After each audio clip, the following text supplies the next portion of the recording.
Omicron. Say it in an ominous enough voice and it might become as scary as they make it out to be. But unfortunately for some, it appears as though the deadly new variant is just failing to live up to the hype. Citing experts, The Telegraph reports that the Omicron wave in South Africa may already be running out of steam. Cases in the province of Gauteng, which had surging infections from November, appear to be levelling off, while 7-day infections in Tashwane, one of the early epicenters, are now relatively flat. Peter Strecker with the University of Johannesburg says the death lag has already caught up with infection rates. And here's a graph of South Africa's total daily corona deaths. Yeah, hardly panic level, is it? According to Strecker, quote, Omicron is extremely mild, the rest of the world has nothing to fear. But you wouldn't know that from the reaction of Boris Johnson's government. Johnson morbidly hyped the death of one person from Omicron, seemingly the first in the world. He did so specifically to dismiss the assurances of other experts who tell us that Omicron is extremely mild. One thing Johnson's government refused to do, though, is to release any information on the victim, prompting Professor Carol Sikora to ask some very incisive questions. Have they had the booster? Are they elderly? Did they die with or from Omicron? We don't know because the government won't tell us. There are all sorts of nuances to this thing and we're not being given proper information, said Sikora. No details have been released. I suspect it's just some old boy that's tested positive.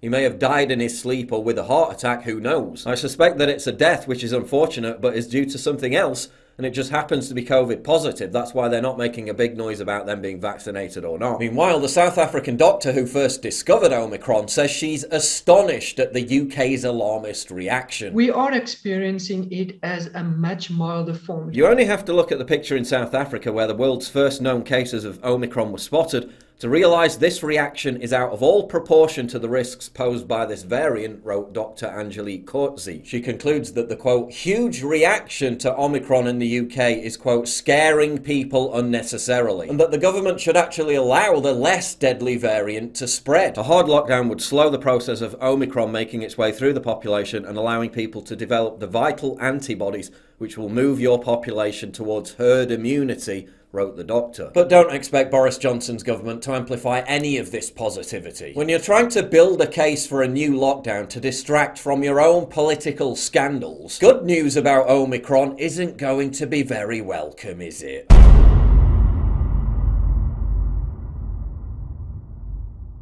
To get exclusive content, early access, behind the scenes stuff, and to personally interact with me, please sign up for my community at pauljosephwatson.locals.com.